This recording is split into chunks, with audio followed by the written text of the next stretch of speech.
本节目由首次冠名大侦探的京东独家冠名播出，每周五京东首页拉一下，猜真相赢大奖。零蔗糖好酸奶，探案更出彩。感谢新一代健康酸奶 AMX 对本节目的大力支持。兴趣相投就来 Soul， 探案剧情聊不够。本节目由1亿年轻人的快乐星球 Soul APP 赞助播出。加入芒果 TV 会员，抢先看正片，尊享超前彩蛋。名侦探俱乐部节目同款实景独家原创密室体验，尽在 MCT。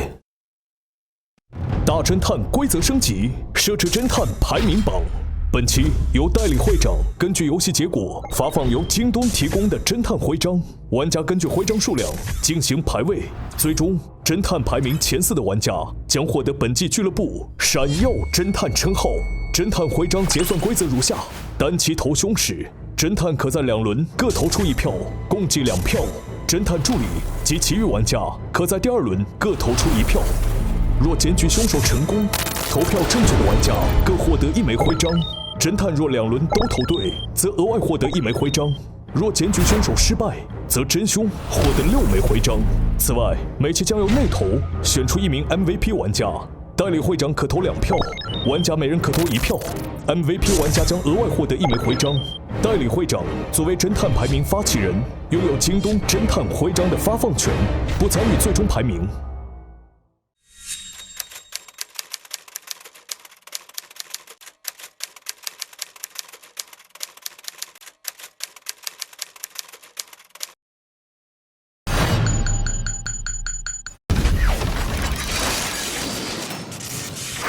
上一集，上元节之夜，南国醉仙楼举行节日庆典，众人在此赏花灯、猜灯谜。请宰相为我们点天灯，击太平鼓，为民祈福，与民同乐。等到点灯祈福环节，小厮拉开2楼雅座竹帘，发现本该燃放天灯的真宰相竟然跪倒在桌机前。有刺客！有刺客！众人赶到雅座，发现真宰相已无鼻息，没有鼻息，左胸中箭，嘴唇和伤口皆呈发黑迹象，疑似身中毒箭而亡。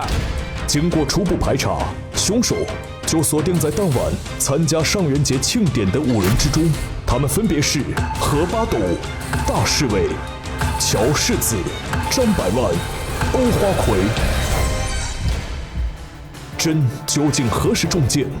机关是何人所布？对你拉门我就动，这里有很多这个剑啊。致命凶器又为何都来自真的房间？自杀吗？何的棋盘？你要走完第2步，还藏着什么秘密？是你刺的乔世子的右臂。乔的右手被谁所伤？真去小花园，又是与谁见面？真宰相今晚是有大计划的啊！用这个东西弄死谁能够拿案件扑朔迷离，等待玩家侦破。经过分析与讨论，各位嫌疑人的杀机依次显露。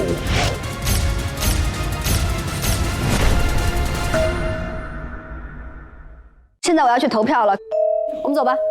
徒儿，我觉得就是还是要考虑一下，从程度上来讲，针对他们的伤害更大。其实我会比较偏向欧，因为肯定真当了南国皇帝要去灭胡国，打仗的话，那也是全是欧的子民，所以他只有把他灭掉。而且欧是明确说过，他是回到自己房间整理妆容，他一定会路过这个案发现场。这个会不会从路径上面最接近案发现场的这一点，导致他的嫌疑变大了？好，那我就投给他啦。好，欧，我的欧。好，开门。来吧，朋友们。走了，2投了。走。哦，来喽。我们先搜身好不好？这一轮开始。可以啊。哎，先搜谁啊？八斗，你捂着你的胸口，你别这样，别这样，一来我这个量非常忙。你有没有别的不重要的先搜？我是不重要的。想搜一下，我什么都没有。不可能，你上面那个牛角卷没有吗？我到这什么都没有。搜什么？这啥呀？哦，怎么了？哎，这个跟上面那个东西一样啊，这跟那个射箭那个东西是一模一样的。这儿有个袋子，谁帮我看一眼？看看是什么？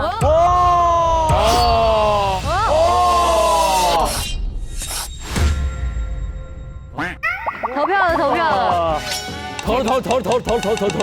招了吧，招了吧，招了吧。招了，快招了！你的比较厉害哎。古装戏都是这样的，咻咻咻咻这样去发袖箭，怎么用的呢？熄灯1分钟是我安排的。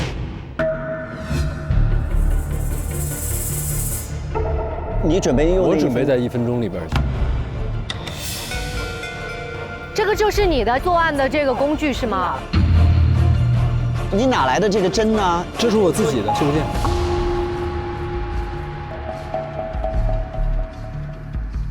你，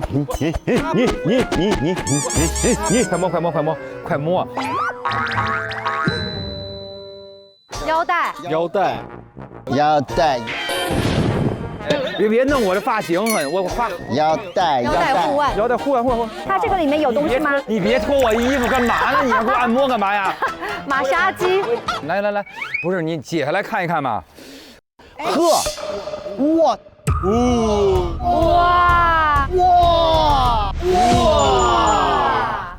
这是软件。你这可不好过安检哦。向大家承认啊，我就是古代第一个做 IT 的人。我有软件，我非常擅长用软件，软件。一个程序员，我是一个最早的 IT 人员。程序员。你准备用这个是吗？对，这是我准备要杀他的，因为他要点这个灯啊，我本来想搁在这个位置啊。然后就是类似搁在这儿，然后我把里头这个东西呢搁在这个它那根线，它一点这个灯，那个就会断了之后直接这样割喉，直接这样割喉。因为我一直别在腰间呢，就是看你们谁不在这儿，我赶紧去设置布置这个装置。对，但是大家都不走，然后我就一直没找到合适的时机。这就是我的那个。哇，你们都很精彩，我以为只有我这么精彩。你的来，我们忘了真有个东西。什么东西啊？哎呦，啊，这啥？毒针啊？是什么东西啊？毒针啊？什么吹针？西门吹针。你的针跟那个是一样的吗？不，我的针是很细很细的。还有，哎呦，我的针是这么细的，小银针一样。哎，这个不是针灸的那个，这应该很舒服呀。有毒，嘿，我就放在这里面，然后噗一吹。大侦探武器大赏之大赏西门吹针。你要吹针的时候，有人在背后呸你一下，你倒吸一口气怎么办？还有吗？还有，仨已经都还有。哎呀，你的袖口是什么？哇，这是什么？你袖口是什么？金色的。哎，是那个吗？它这一摞里面，你看全都这样了。金的那个是你打翻的，哪个呀？啊，哪个呀？你说的是它吗？是这个吗？对，就是那个金色的墨。哦，在这蹭了一下。你是倒墨水吗？墨水是你倒的吗？哎呀，开始了。熔棒，因为这是我的一个高光设计啊，但没有想到很精彩这个，因为我觉得很难去理清这个逻辑，但是荣刚才在一搜的时候就已经把它讲出来，很厉害，真的很厉害。甄达的第一轮的那个被涂掉了，我觉得这个行为不是偶然的。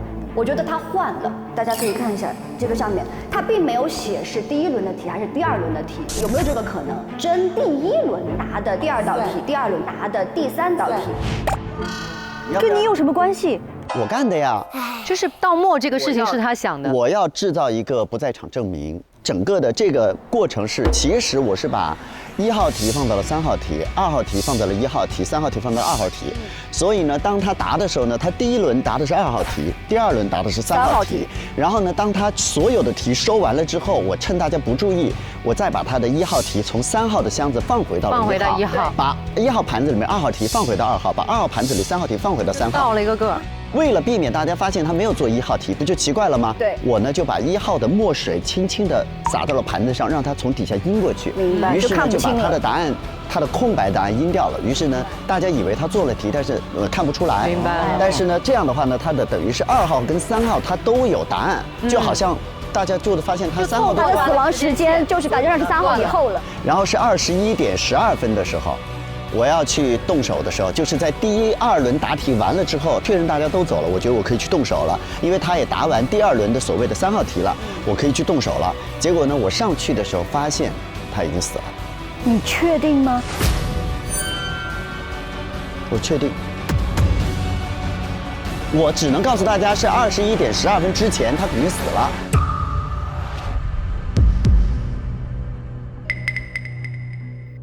桥都没有搜啊。嚯，好尖呐！嚯！哇哦，飞镖！欢迎来到大侦探武器大赏。飞镖，回旋镖，把所有暗器都用了一遍，就剑。直接这样，喝喉，我就放在这里面，然后嘣一吹，回旋镖。打算什么时候飞呢？这个其实就是我练的一个功夫，就是因为右手不是废了嘛，一直用他的这个断续膏也治不好我。你说你白给我，你那个老师，我给你还怪我没治好你？是啊，这只是你的一个武器，还是说这是今天晚上打算去行刺他的一个行刺他的一个绝活？那你为什么没用这个呢？啊，你为什么没用这个呢？还没用呢，他就死了呀。你的计划是什么呢？我的计划是在不是黑灯，他来点灯的时候，他不是有那火折子嘛？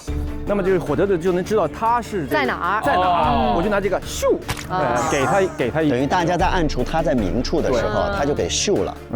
对，就可以秀他一下。那万一我不给你安排熄灯这个环节，你可咋整？我是看了你的这个叫什么，就是计划才练的，节目单以后排的这个，一切都是因为你，我们练这些才艺。因为熄灯1分钟是我安排。还有吗？哦，啥？啊，有个条。晚8点50雅座见，有要事相告。是谁给你？8点5雅座见，就雅座就上面，那就是雅座啊。谁约你来的？这个是我到了醉仙楼之后，然后那个谁给我递了一张纸条。谁呀？真宰相，给我递张纸条，约我在8点50去雅座去见他。后来去了，我去了。因为我是8点49离开的这个课堂，然后我就上去找他，我敲了门，没有人应，我就奇怪，他不约我来吗？没有人，我就轻轻拉开了门，然后看什么都没有，里面也没有人啊，然后我就觉得特别奇怪，他到底去哪呢？我觉得有蹊跷，我就关上门，就回来了，回来的时候是8点52分。然后我就还遇到了何八斗，对，在我们俩在课堂门口，对，所以就是我的行动线就是这样。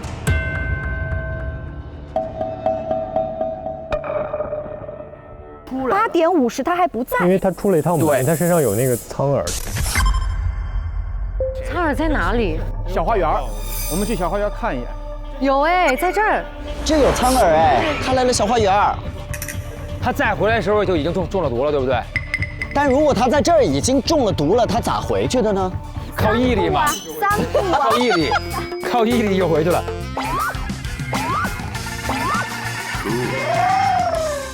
我们再搜一下，走吧，再搜一下，要，把这个残局给下完，快点！只需要1步吗？还是几步啊？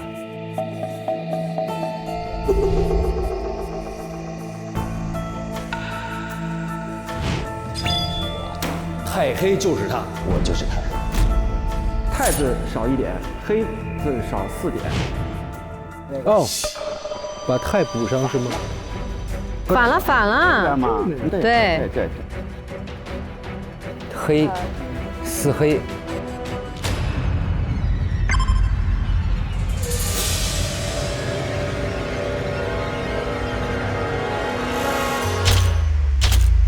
你看，Oh my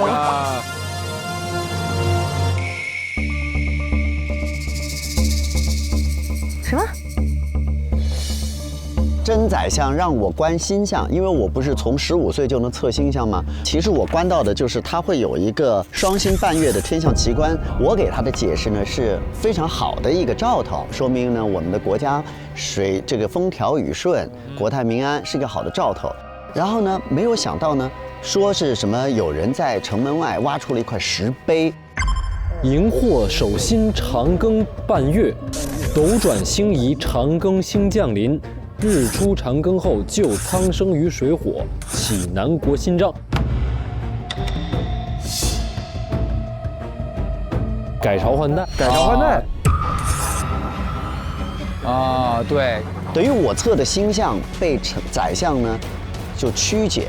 他用这种石碑好像是一个天启的意思，就是好像有人给了这个预言，但事实上根本不是这么回事儿。因为万一出了这个星象，别人说哇，那个石碑上也写了，又出了这个天象，果然是朝代要换了。我们一定要拥戴这个宰相的行为，他的做的一切都是顺应天意的。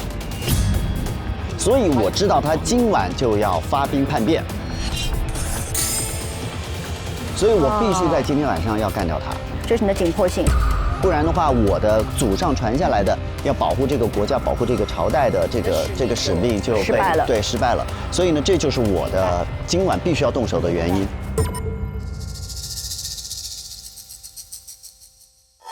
我们是不是要分开？你的房间里面还有一个盒子没打开，我记得。我要去那个谁家了，乔世子。有一波在那儿，有一波在这儿，然后搜到了之后我们就来分享。我要找钥匙。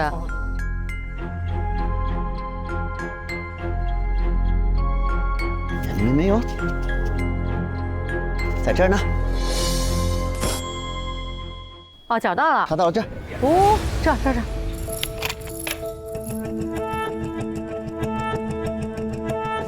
这里发现了东西。你发现了什么？他的一个账本。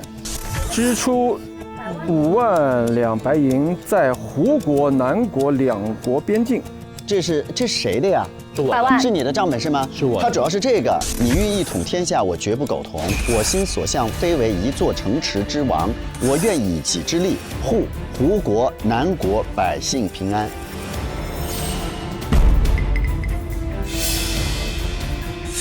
你怎么知道了他的计划呢？他告诉我的。他掌握了我的身份，我是个间谍头子。如果我不听他的，他就会在这儿。对，所以他肆无忌惮。对。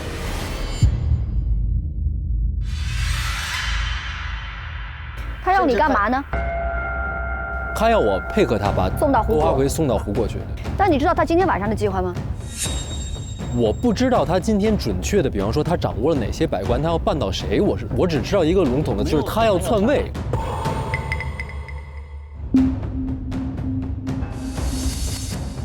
等于他的迫切性是跟我们是一样的。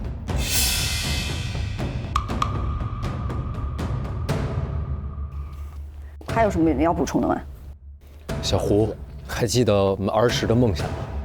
当天下不平之事，为百姓求生机，保天下无战事。因为我知道宰相全部的计划。我曾经做了一个情报，是我以前很天真，我觉得说只要有一方胜利了，战争就会很快结束。然后后来我发现不是这样的，就是两国之间的战争会没完没了。然后我不想让他看到整个计划再重启，这就是为什么说我把你的契约给他，只是暂时拖。权宜之计。你看小杨是因为自己本来以为要报这个家国之仇，然后呢以为是杀掉一个将军就可以平息所谓的战乱，没想到呢却引发了更多的战乱，也让自己的族人在这个战争当中就是有很大的伤亡。这是他关于战争的思考。然后他以为平息了战争就可以大家相安无事，后来发现呢，其实后面的这种野心是无止境的。其实大家都在关于这个两国、三国之间的关系和和平，包括战争，在进行思考。这是啥呀？哎呦，你看看，哦，哎呦，我找到一个东西，然后从一个抽屉的底面居然有字儿。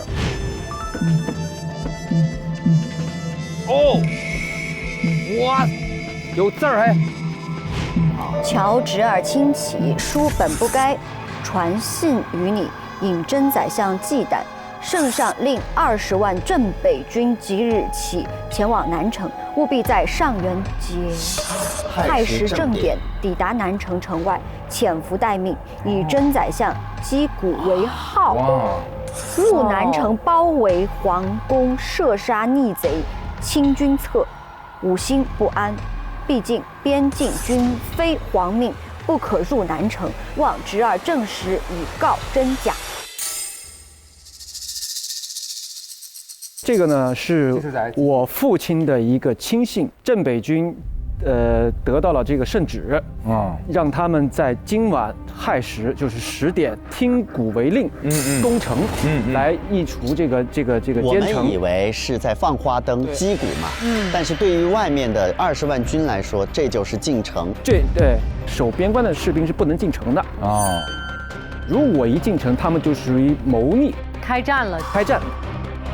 镇北军就怀疑为什么就是有问题，让我们这个20万军要在这个时候进城，所以就让我来了解来查清这个事儿。我又知道这件事情以后，我就给我的这个叔叔就传递了这个消息。你传递的什么消息？我就告诉他不要进城，让他在城10里之外，但他一直没有给我回信。所以你也不确定你叔叔收没收到？对，所以其实我一直在等待。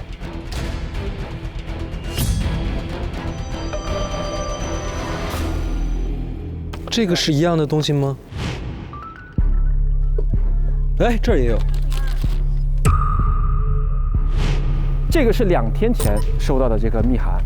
这个是4天前我在真宰相的一个火盆里面发现的一个被烧毁的圣旨。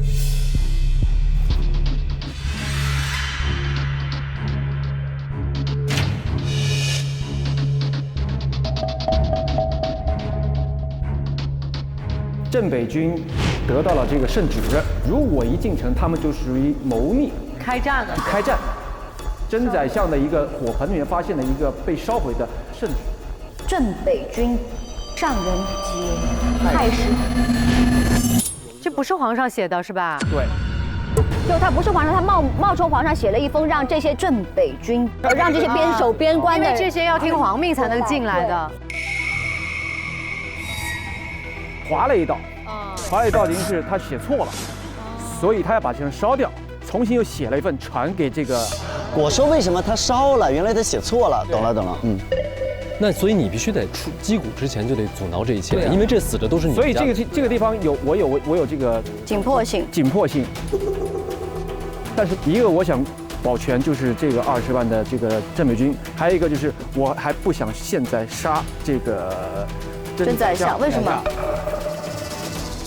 不杀他是因为我要知道当年害我父亲的这个真相，我要为我父亲平反，所以其实我2头犯难。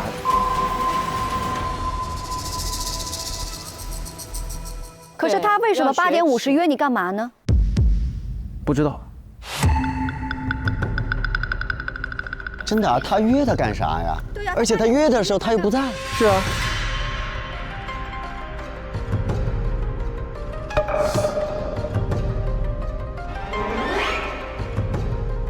你要想一个逻辑，从这封信可以看出，世子在他的边军中还是有威望的。对，如果宰相想要让这个边军进城的话，他必须要考虑世子在军中的威望这个问题。对，因为而且就是军中对我的这个期待值也是特别高的。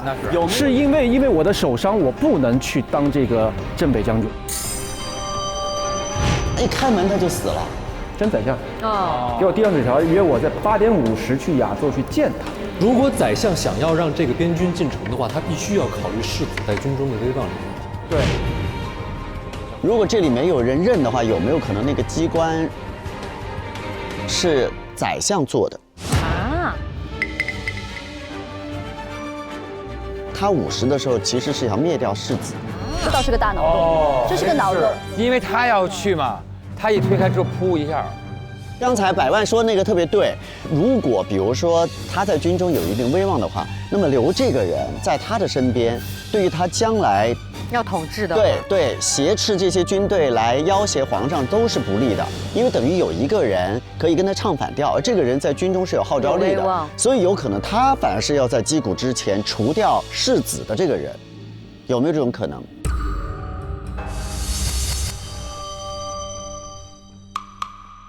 但是你看啊，我是8点50的时候是去过他的房间的，我并没有触发这个机关。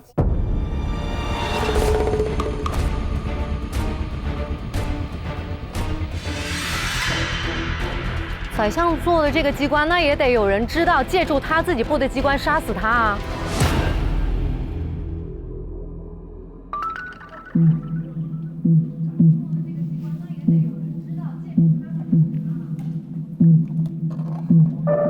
哎，你们来看，哎，发现什么了？怎么了？怎么了？怎么了？我在大的这里发现了一封信啊？谁？大侍卫？对。上元节当日，皇帝有难，以我击鼓为号。你秘密潜入宫中，将皇帝绑走，实为保护我，已为你规划好路线，事关重大，不可泄密。还有一个皇宫的地图，这是对真给你写的，让你去劫持皇上。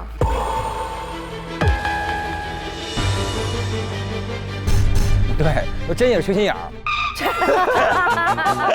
真缺心眼儿，真缺心眼儿，真缺心眼儿。嘿，我能去劫持皇上，真的是幽默啊！他不是给你画图了吗？这不让你从哪儿进入，怎么样走，从哪儿走。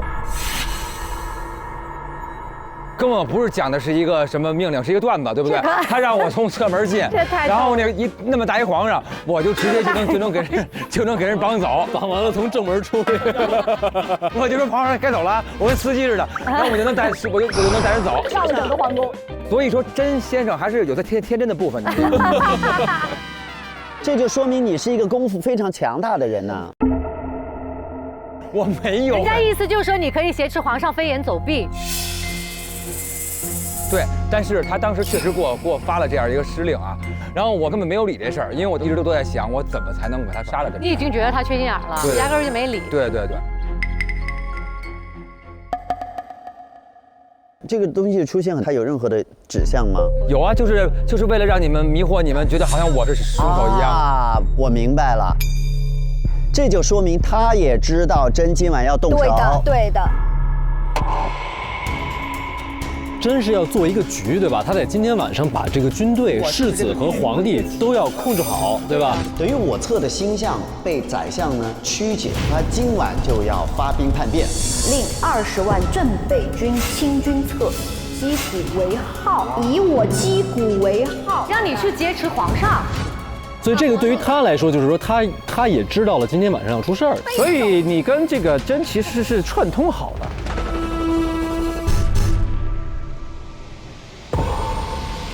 哎，我为我自己人辩护一下啊，微臣真的不太清楚，然后我只知道人家跟我说这件事儿，是大老师不知道，但大侍卫肯定知道。大侍卫，微臣不知道，我就是这个局中的一个棋子儿，我不知道你要出那些事儿。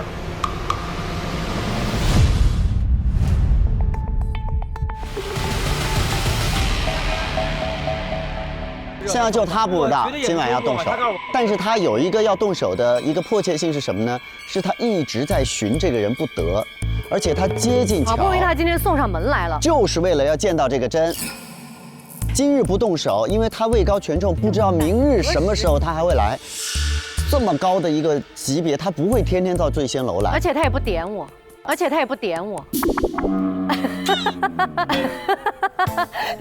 只有他天天点我去给他弹哦，所以呢，自重啊，花魁没有用的。所以其实大家都有今晚要动手的原因。现在我们是不是还有什么东西没有？有，我们再搜一下，好不好？走，我们先去找欧房间。哎，这个是打开过了吗？没打开，没找着钥匙。这是真的房间，这个钥匙在哪儿啊？八斗，辛苦你去看一下欧房间还有什么。我必须不能打脸，这屋我包圆。好，那我们在这里找钥匙，钥匙在哪儿？他的屋基本都翻遍了，就差这钥匙了啊。哎呦！哦，它是有毒。就是那个对，无色无味，一旦口服或接触血液，就是那个毒。还有吗？这个地上的叶子是不是有点奇怪？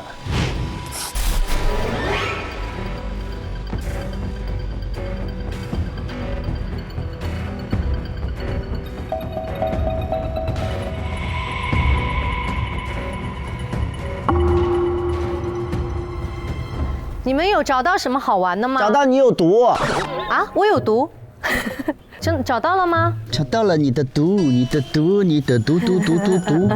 这是啥？这杯子也太逗了吧！这个几个意思？这个什么意思？没有什么意思，这太好了。你不要干扰我。哦，好，我现在在找你的线索。那我要弹琵琶了，不干扰你的话。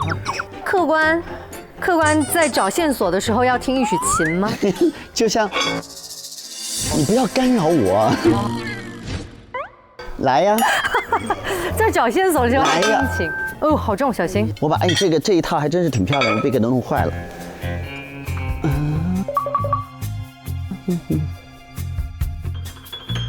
那是什么？那是什么？哦，嗨，哦，机关原理图。哦，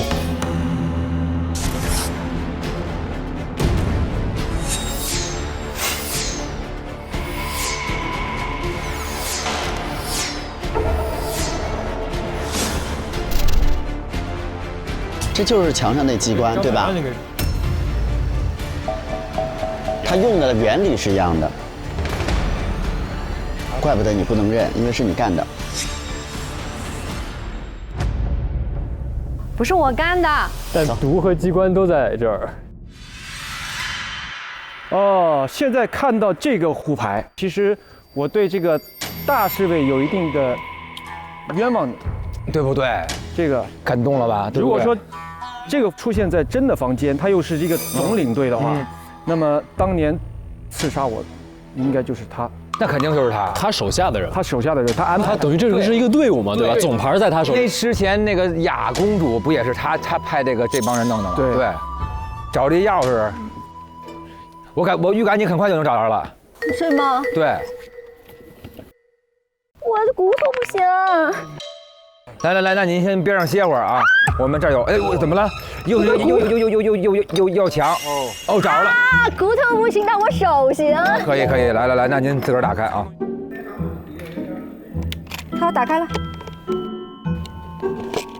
哎，秘籍，这不会是我练失去爱的本领的那个秘籍吧？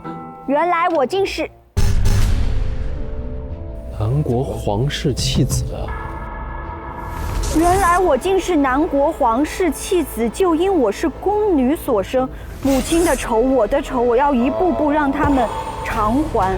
可大夫说我先天生化晚对，45岁嘛。我不过45岁，我的时间很紧迫，293年。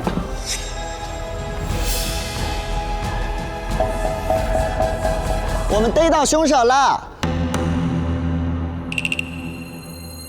我们逮到凶手了！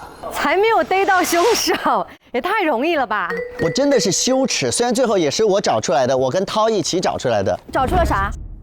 首先，在他的窗棂里有藏这个一命呜呼毒，能让他嘴最黑那个啊。另外，在他的桌子架子下面，明目张胆的放着这个机关图，没有明目张胆，明明都在桌子下面。就是蛮大方的哈，是不是？就折在那。这一步步都是你设定的是吧？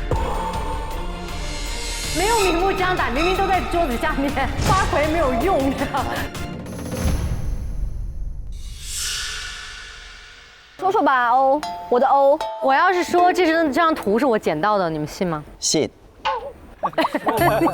你这个人毫无立场。是你说的，我都信。因为如果你撒谎，你就会撒一个高级一点的，这听起来有点 low。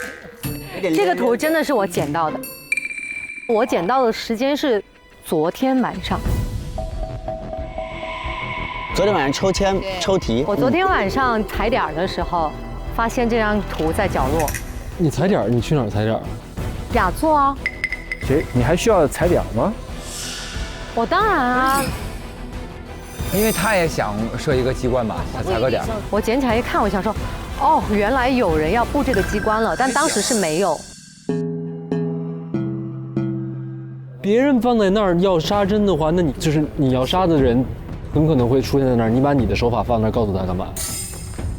我是在角落捡到的，他就是谁掉了，被他捡到了。但是雅座它理论上是属于这个真的空间啊，就是你明白吧？我懂他的逻辑。一个人做这个事儿都不会把这东西往那儿销毁。马虎到这个程度的话，在他那屋里有一盒他现在被射死那个箭，发现了一个一命呜呼毒。他50的时候其实是想灭掉世子，好像很像是真他自己才会放在那儿的，不可能是别人把这个东西放在那儿的。所以有可能就这个机关是真做的。对，但是他做了这个机关，为什么这个机关没有用到？为什么没有用到？他用到的话，那第一个死的是谁？世子。是小厮，是第一轮答题，他们上去的时候，他陪着那个谁上去，对，谁开的门就谁死啊。那要看他这个机关是什么时候就是启动的。对呀，所以他除非还有个启动机关，对可是没有，他的所有的机关里面没有延时，就是一开门就发射，一开门就发射。所以我是从头到尾都觉得门上这玩意儿应该是没用的，因为它有时效性。可是那个尸体上确实那个东西是扎进肉里了啊。你不管它有没有用，这个东西也确实发射了。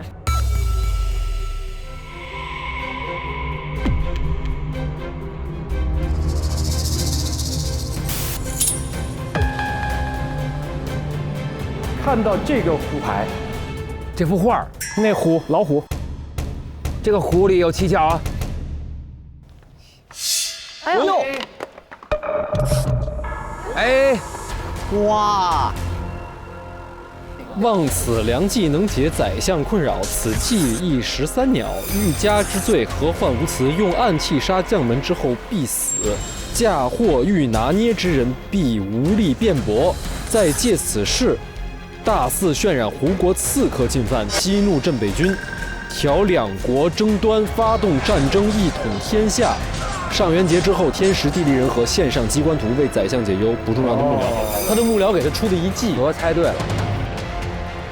啊，这是他自己画的，厉害厉害。他就是为了要弄他。一石三鸟，第一用暗器杀将门之后，世子嘛，对，嫁祸欲拿捏之人必无力辩驳。再借此事大肆渲染胡国刺客进犯，你就是胡国刺客呀！是胡国刺犯，两个都是你啊。所以就是凶手是拿到了这个图和这封信，就是凶手知道了这个。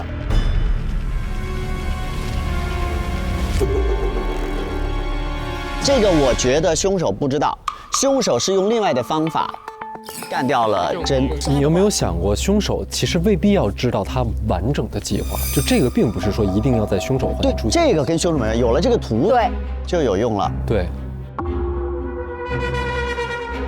现在是这样的，就说这个机关有没有一种可能是这个西域天丝是可控的，就是我什么时候勾到那个门上，是我可以选择时间的。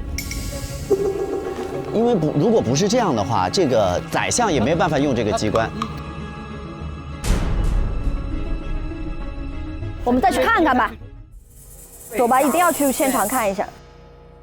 因为毕竟他还是答了前2题，我确认那个笔记是他的。他一定是在8点40答完题之后，对，后来就被人约出去了。他其实也不叫被人约出去，是他自己要走，要躲到花园里面去。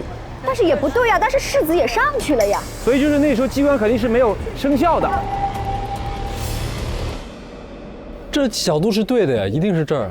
哦，你就等于是，要么就是这个机关最后这个搭扣，是他能最后再搭一下，但是现在看起来他是弄好的。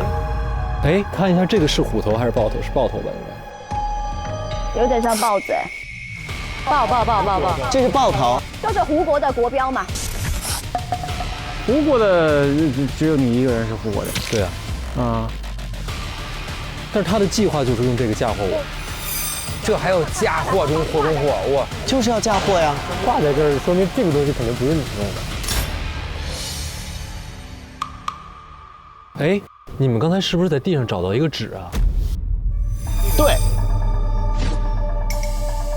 哎，这是什么？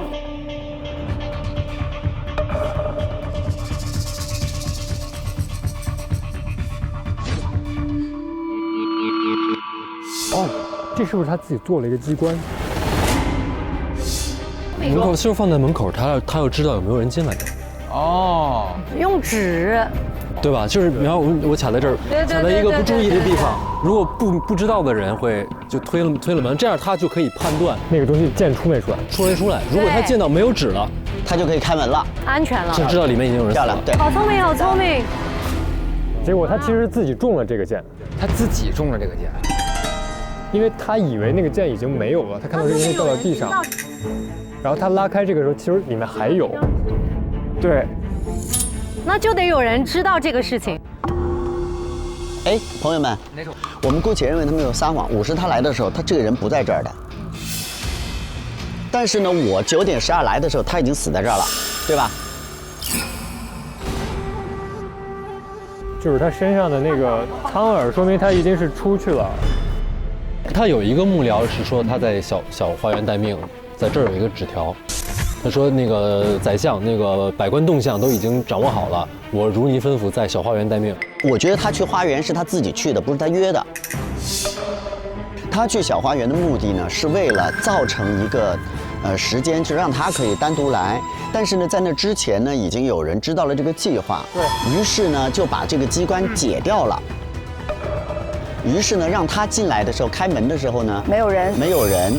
等他走了以后，再把机关给上上。因为他打开门之后，那个纸就掉到地上了嘛。真看到纸掉了，就觉得机关已经触发了。对，他就大大方方的，他大大方方一开门，所以这个人应该是在外面对这个机关做了一些手脚。可是外面怎么对机关做手脚呢？那只有武功很好的人才能飞檐走壁了。可以。现在这么盘的话，是不是直接已经在设计上排除世子了？不一定。如果我知道的话，我就没必要来。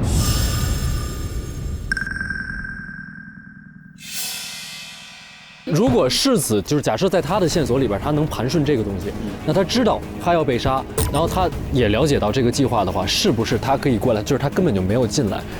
世子跟我们说他进来了，看到没人，但是他实际上只要做到说把那个纸打掉，让他认为说这个屋已经被经过了。那我也不知道他在里面和因为机关图不在他那儿，他可能不一定知道这个。我觉得还要再盘一下时间线了。现在我们先往下面，好不好？好的，好吧。好。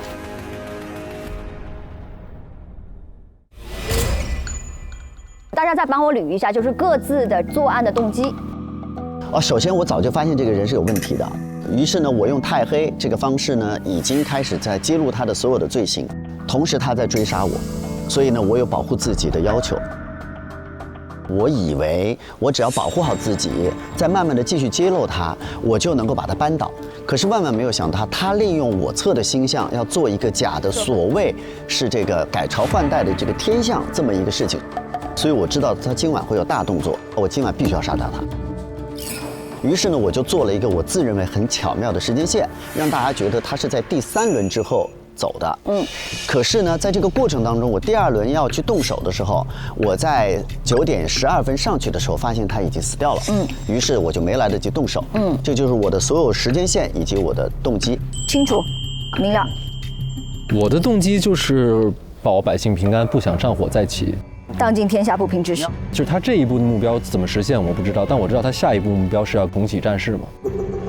而你本身的计划是黑灯的时候，你用你的袖箭把他射死。对。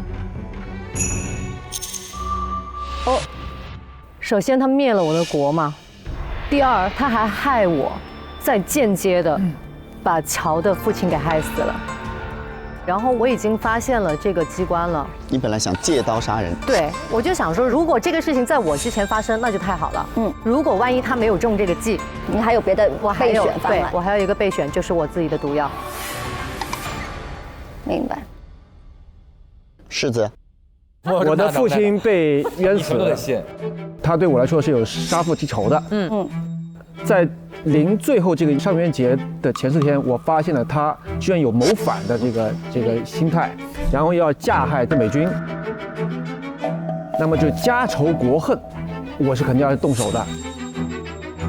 所以我会用那个回旋镖，设定是在他点灯和他就是用火折子的亮的这时候确认就是他，而且就是可以动手。那请问在这种情况下，他约你8点50去，你就去了？我得去啊。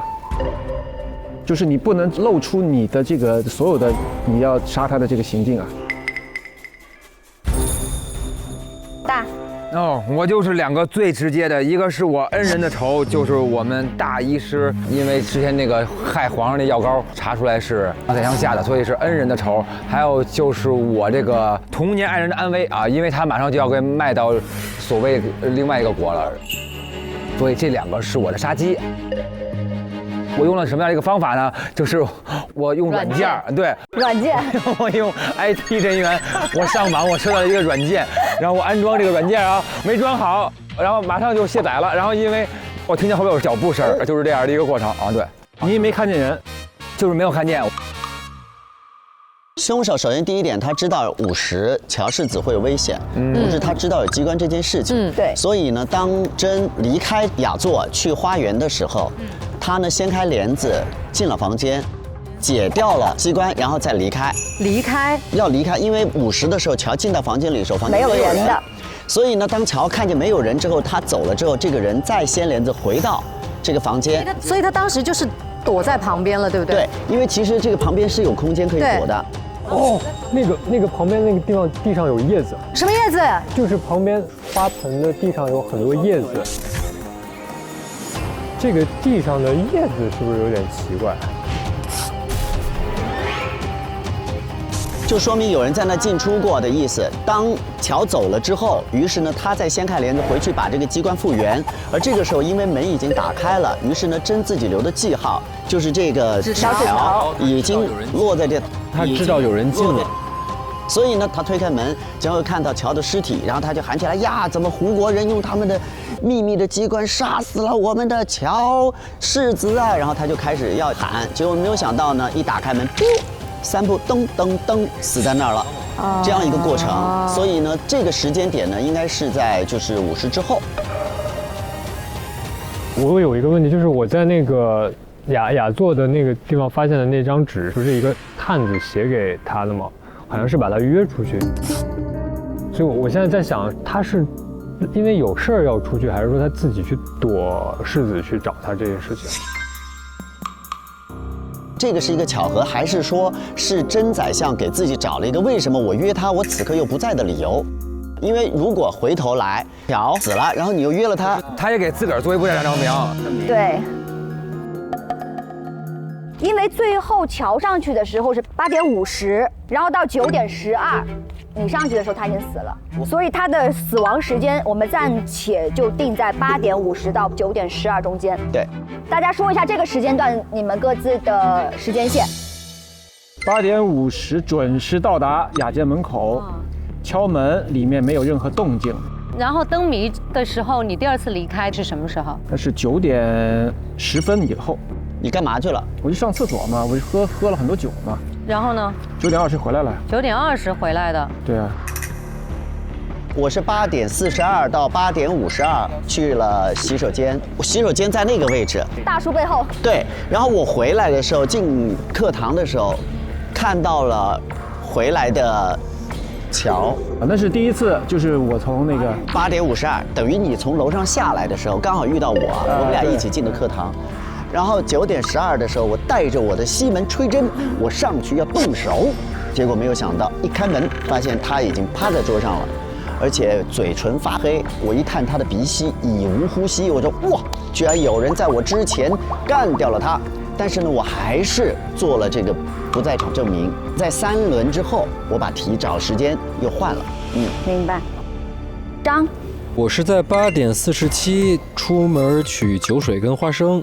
然后8点55回来，在课堂门口跟欧相遇。等于现在他有一个47到55的时间，说不清。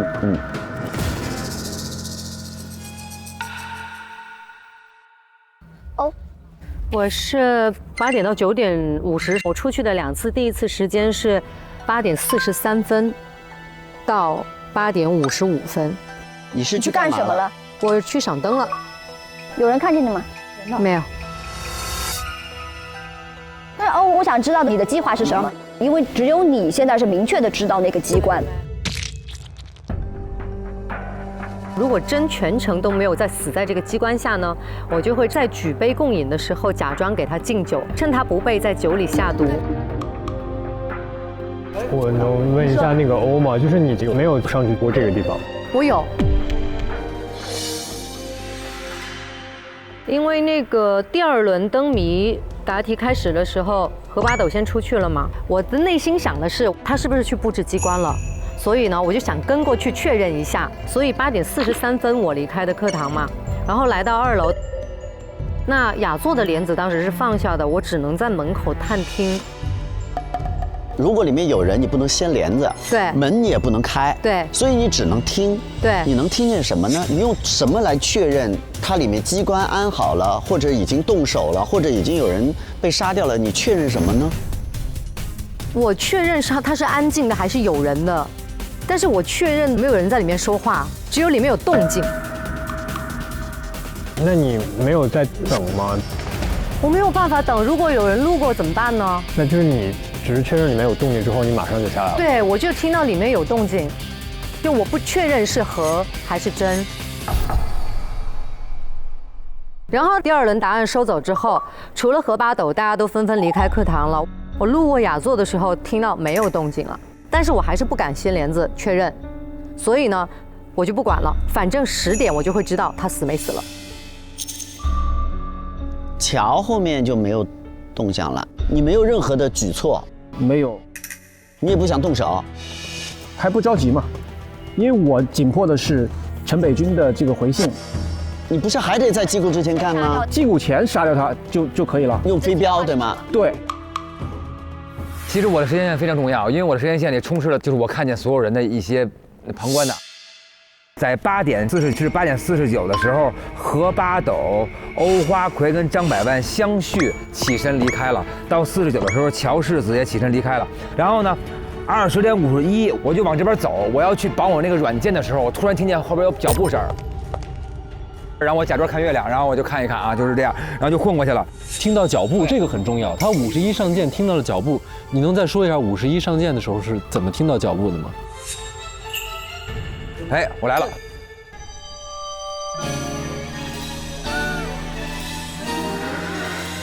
反正我就听见一阵脚步声，赶紧停手，装作看月亮。哦，好吧，就是这样。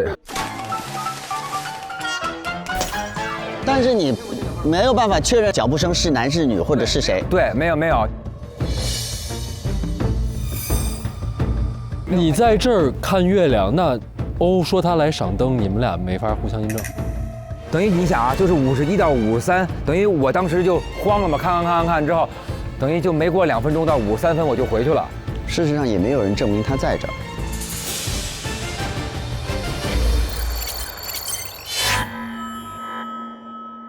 49到52这个期间，其实我们所有人都在外边晃悠，对吧？全部都在外边晃悠，居然没有遇到。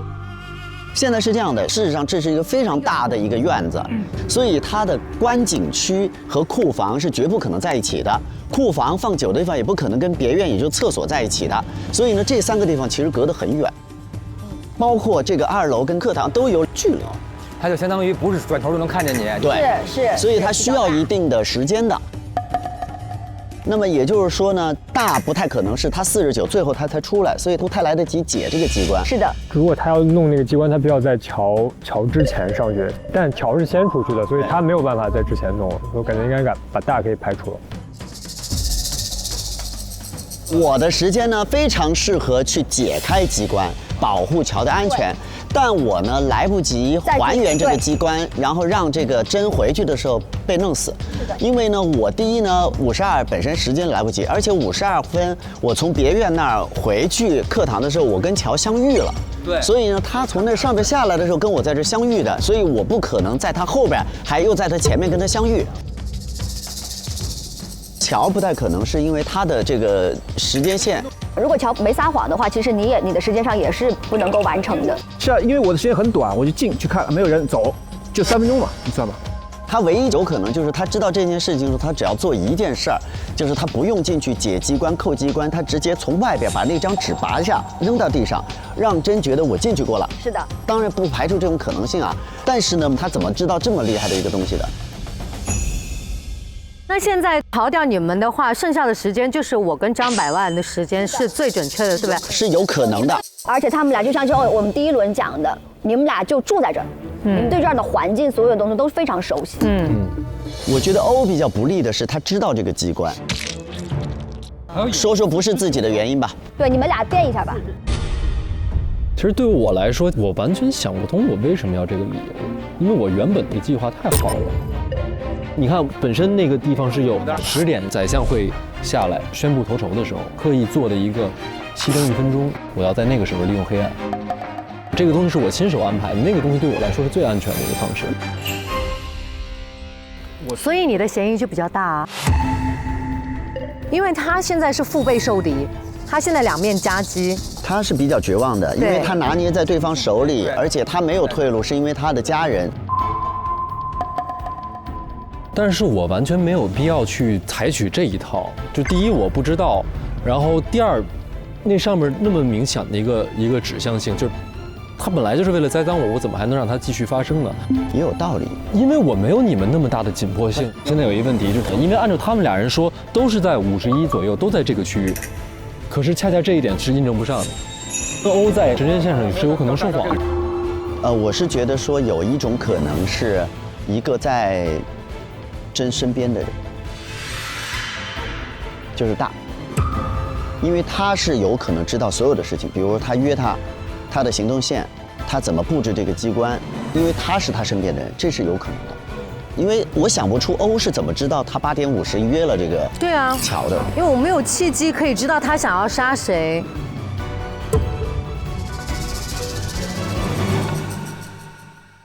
那每个人的时间线其实也都有合不上的，对吧？然后每个人的动机也非常明确。那我们就各自捋一捋，然后就准备投票吧。加油，对吧？加油！好，加油！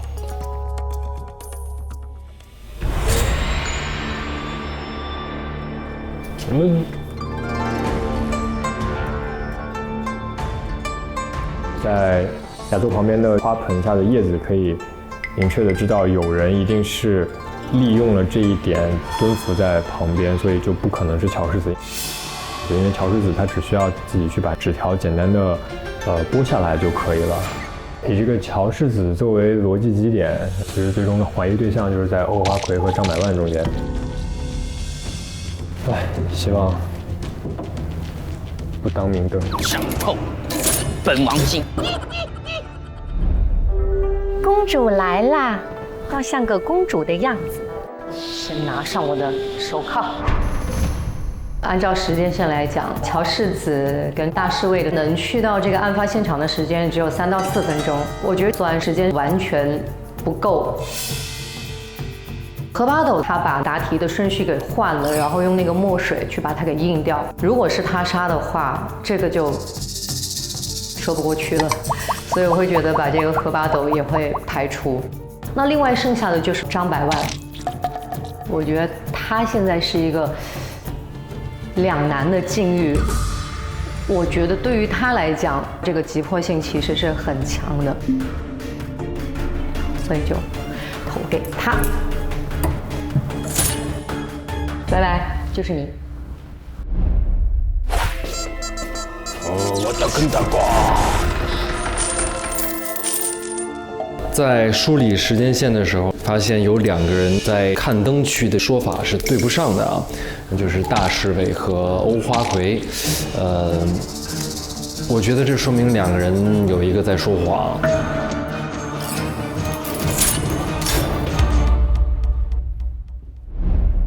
乔世子在我心目中是有这个潜意识，他会说谎，因为他说了50上去没看见人，看没看见人只有他一个人能说了算。因为我是他的护卫啊，他应该比我有更多的机会接触到我们的所谓这位死者，他中间有很多的马虎眼，让我都觉得他在故意闪躲着什么。所以说，我认为就是乔世子。虽然真宰相是罪该万死，但是也得有一个凶手。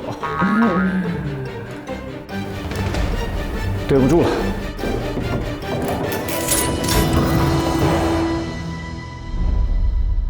我觉得从时间线上来讲，欧和张他们2位是最有可能去完成的，而且他们俩又确实是又是最熟悉这个环境的。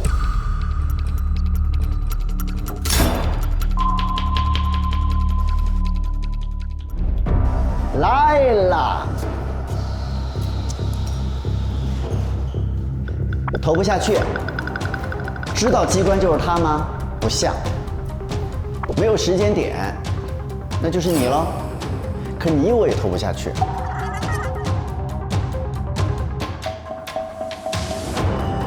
投你吧，比较安全一点，也不知道对不对。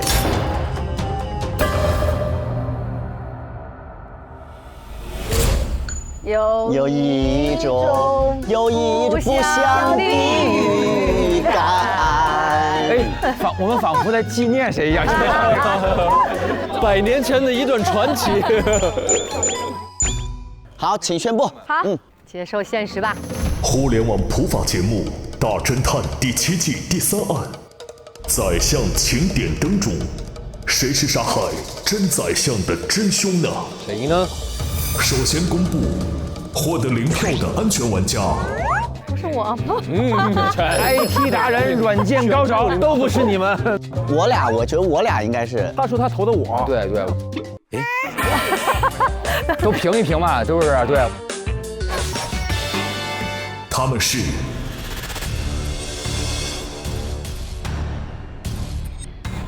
何八斗。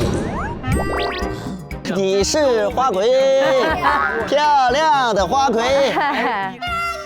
还有一位，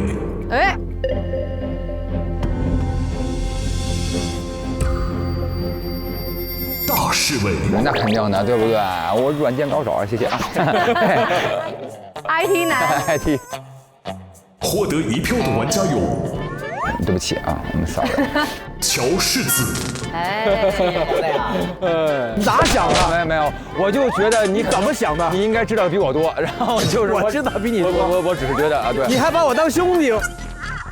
剩下的票数集中在欧花魁和张百万之中。这等于不会平票了。现在宣布，得票更高的玩家是。那我就投给他了。我投你吧，花魁。投给他。欧花魁最后的一些时间线的补充上有自相矛盾的一面，所以我投他这1票。从时间线来讲，这嫌疑最大的应该是张百万。我一直怀疑不起来，就是因为他的所有的时间动线和他的位置实在是太接近了。他的时间线里面，如果他撒谎的话，2次去听的那个点都非常危险，要么是撞上，要么就是可能他听到的跟他自己描述的对不上。我现在还是最怀疑张对这个地方要足够熟悉的，他要了解这个机关，掌握很多的讯息。欧花魁在这个雅座里面发现了这个计划书，那这个计划书有没有可能之前被张也看到了呢？是有可能，对不对？只是他没有拿走。荡尽天下不平之事，天下不平之事何其多。从小就有那么伟大志向的人，怎么可能看着这样的事情发生？但作为侦探，这票不好意思，我得投给你。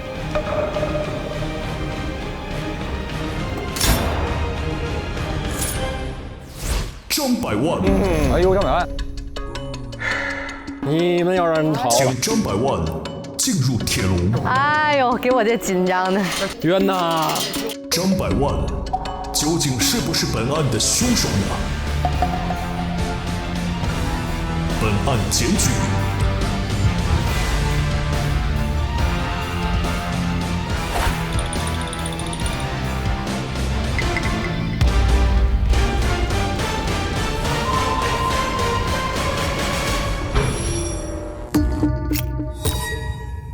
成功！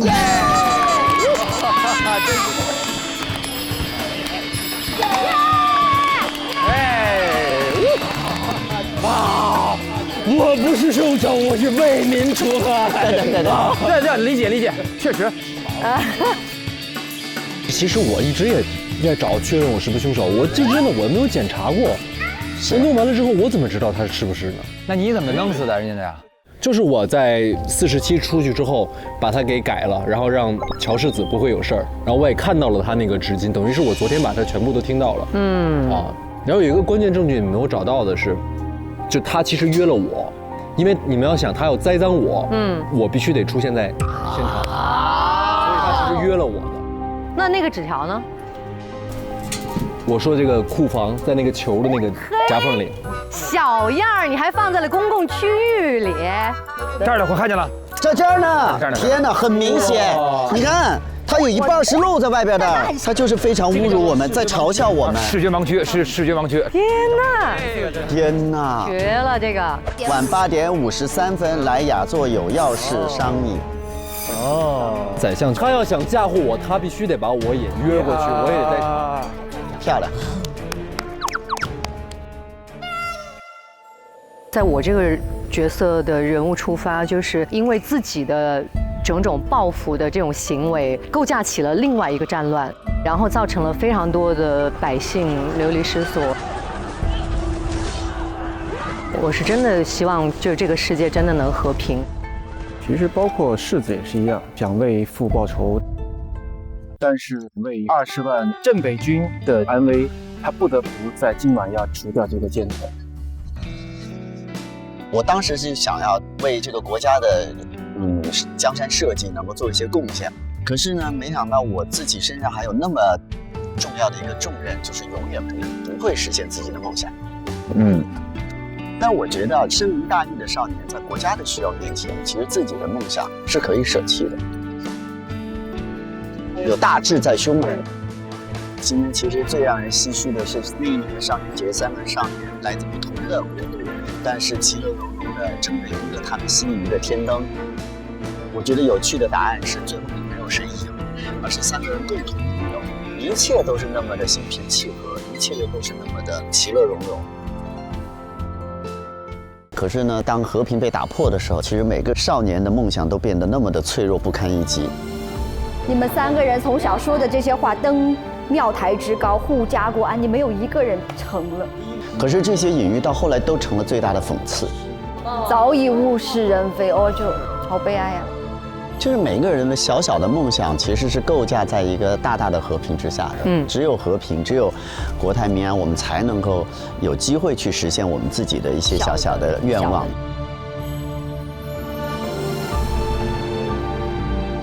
在乱世之中，就有了你们这样的有志之士，才有了家国平安。为百姓求生机，对，为天下保太平，荡尽天下不平事。该法办还是要法办。对，其实这个是小狼已经想到的一个结局。在黑灯的时候用袖剑去为民为国除害，我也没有想过退路。其实一开始就做好了准备要被抓起来。是的。来吧，来颁发我们今天的徽章。徽章。京东好物来加码，破案神速又潇洒。有请侦探助理送上京东为大家提供的侦探徽章。你投对啦，谢谢徽章，谢谢然后我们那个对，谢谢，我也有1枚，好，谢谢。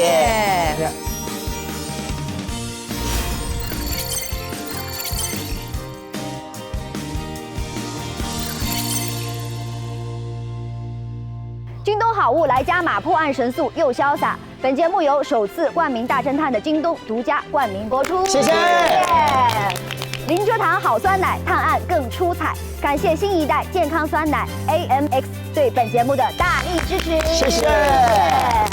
兴趣相投就来搜，探案剧情聊不够。本节目由年轻人的快乐星球搜 APP 赞助播出，谢谢。本节目由探案都爱吃的 M 豆巧克力赞助播出，感谢。拜拜喽，小狼，拜拜。不错，好少年啊，不错。好少年，小狼，早日出来啊！早日出来，哇，好棒！来，拜拜啊！拜拜，大英雄。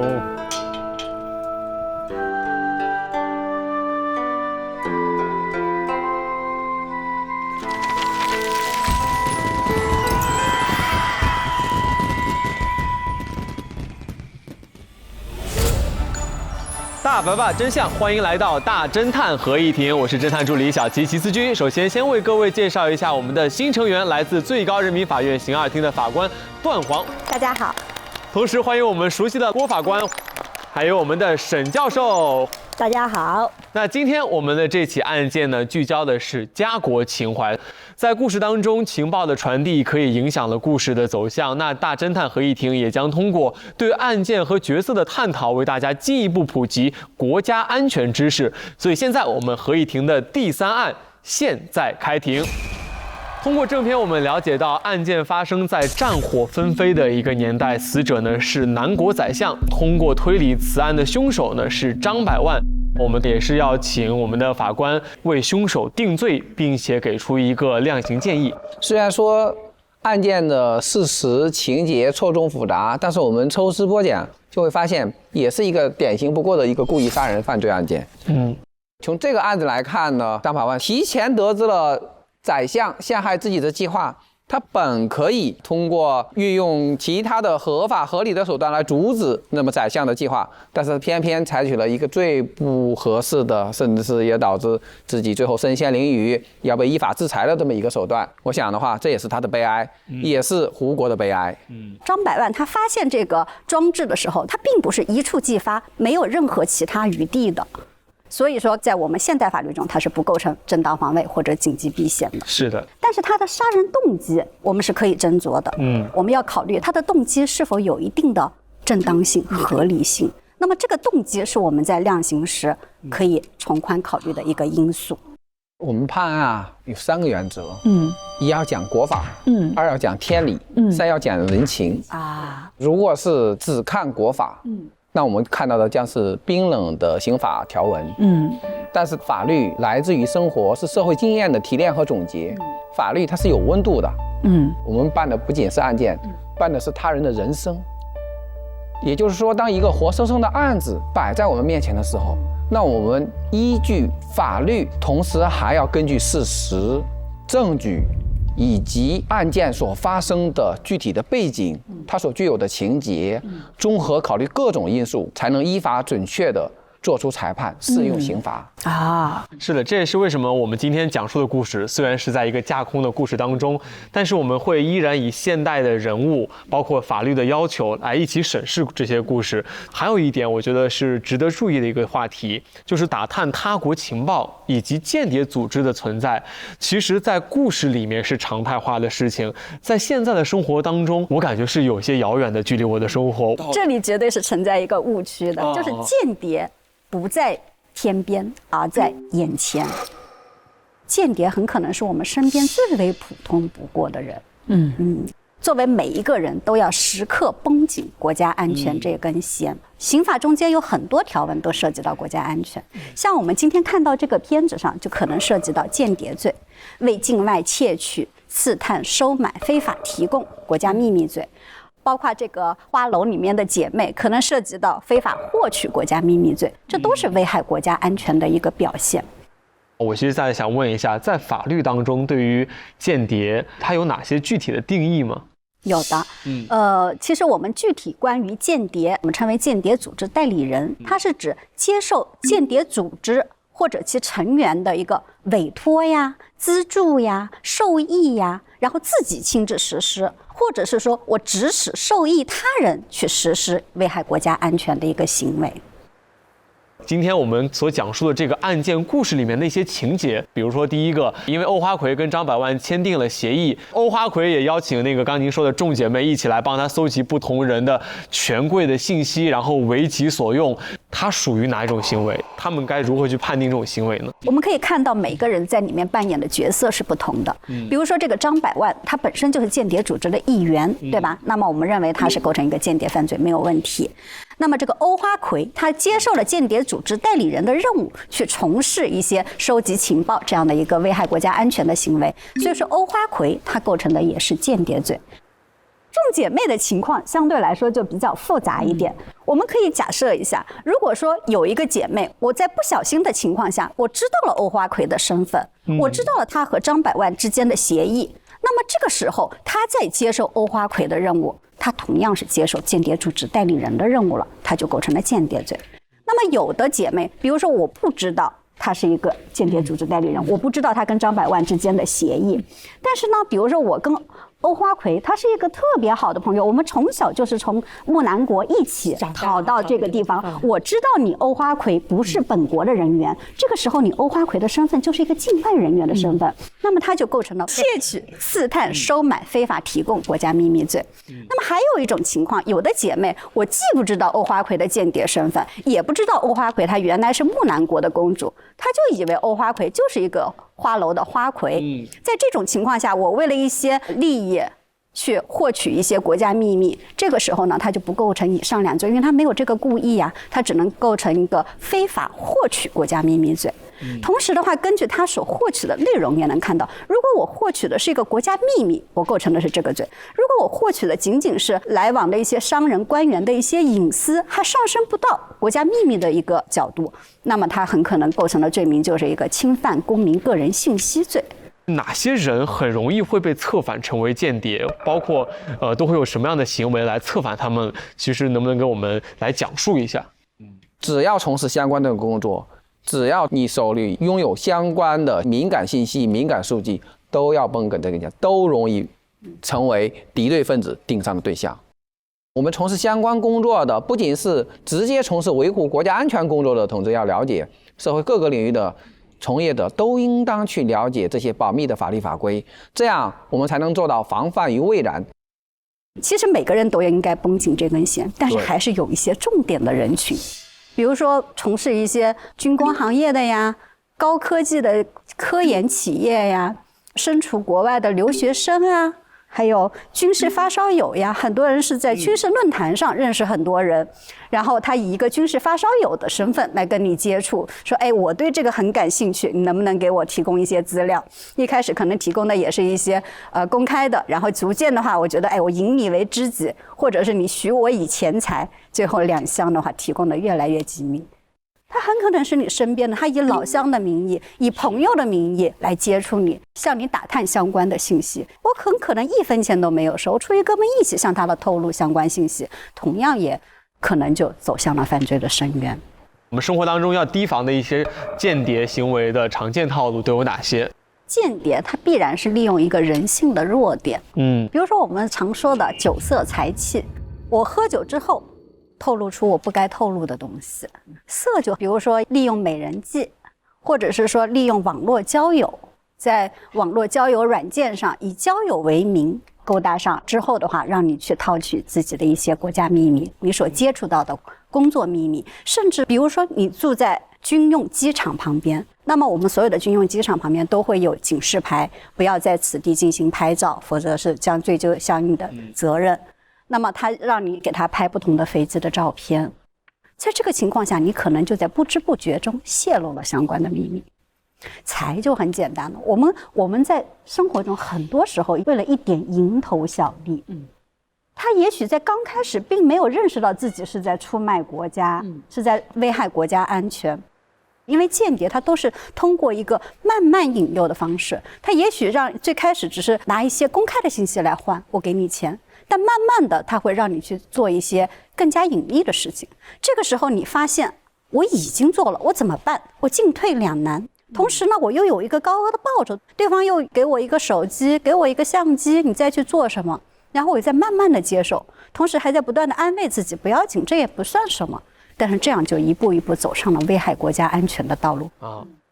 其实，在我们国家刑法中啊，有故意泄露国家秘密罪和过失泄露国家秘密罪。一般来讲，过失犯罪的量刑都会较故意犯罪要轻。比如说刚才我们讲故意杀人，最高可以判他死刑；过失致人死亡，量刑较故意杀人罪要轻很多。但是故意泄露国家秘密罪和过失泄露国家秘密罪，他们两个罪的量刑是一样的。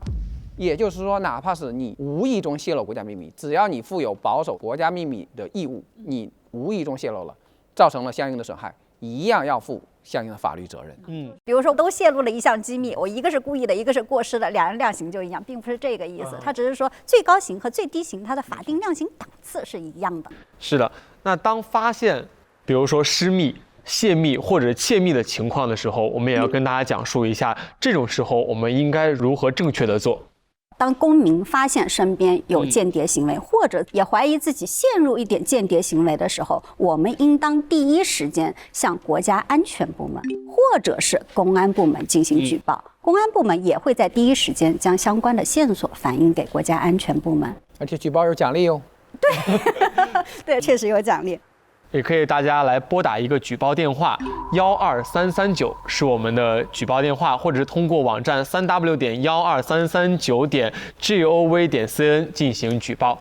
其实你看，今天我们花了很长的时间来为大家去普及这样的间谍也好，或者说国家信息安全方面的知识，就是希望大家能从生活的方方面面事无巨细，因为国家面前无小事，国家安全真的对于我们每一个个体而言都是非常重要的。就像我们前面一直在讲述的，两者是紧紧相连的。我们讲国家先有国才有家。如果我们的国家安全受到了损害，在这个国家生活的我们的每个的家庭的利益肯定也是受到损害。我们在社会学里有一个概念叫家国同构，就以每个人你会发现，你要家庭幸福，其实你跟整个国家的稳定和谐是紧密相连的。你的个人的发展，你会发现跟国家大的命运有联系，国家发展的越好，你个人也发展的越好。所以当我们处在今天一个这样全方位的信息化时代，其实每一个人你在考虑自己个人发展的时候，你心里其实一定要有个大的集体，心里装一个更大的一个世界和国家，对你个体发展它其实非常有好处的。对。本期案件当中呢，对标现在法律的一些违法行为的讨论呢，就此结束了。当然，在那个战火纷飞的年代，故事当中这几位不同国度的年轻人为了天下百姓共谋和平的精神也值得我们的敬佩。而现在在我们所处的这个和平年代，国家安全仿佛离我们很遥远，但是国家安全其实渗透到生活当中的方方面面，每个人都可以通过在一些小事上的谨言慎行，为保护国家贡献一份自己的力量，同时尽一份我们应该尽的义务，这是非常重要的。那再次感谢3位老师的分享，谢谢你们。我们本期节目就到这儿了，下期节目再见，拜拜，拜拜。大侦探7联合最高人民法院、微博共同发起大侦探全民普法课堂主题活动，诚邀网友一起分享、讨论节目中的法律知识以及日常生活中容易忽略的法律常识，推动全民普法教育。活动规则：上微博带话题“大侦探全民普法课堂”，大侦探发布相关视频、图片、文字，分享日常生活中容易忽略的法律常识，或观看大侦探合议庭特别节目的观后感，即为成功参与。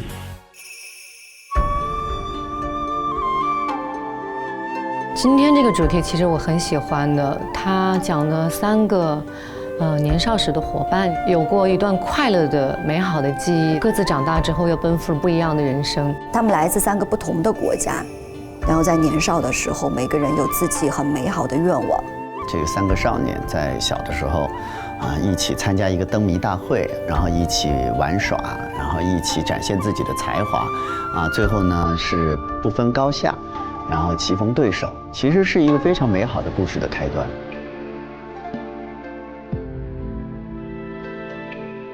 每一个人身上，他其实都有自己要守护的东西。有的人要守护的可能是自己的，这个祖国；有的人是要守护自己的爱人。但是，他们都能在最后最要紧的关头选择舍弃小我，把他们守护的东西放在前面。每个人都会面临到家国情怀，可能还有一些小的，就是儿女情长家恨这些，其实都被他们放在后面了。在家国情怀的面前，这些都不重要了。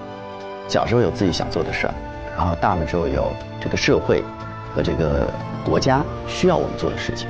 那我觉得如何去平衡小我和大我之间的关系，如何发挥自己的能量，不只是圆自己的梦或者实现自己的理想，而是为这个国家、这个伟大的时代做些什么，我觉得是我们应该去思考。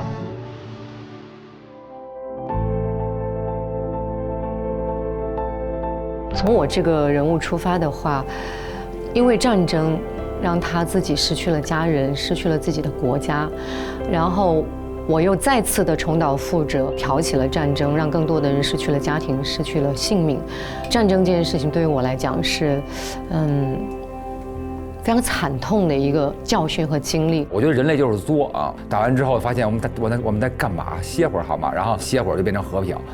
哎呀，我不知道，因为以整个这个特别抽离的来看，我们所谓认为的和平跟战争，不过就是我们自己人类自己跟自个儿的游戏而已。辗转几个国家，然后有人有武功，有人有智谋，然后有人有别的。最终我们的目标还是和谐相处啊，然后能让天下太平，让百姓欣欣向荣。我觉得挺喜欢这种概念。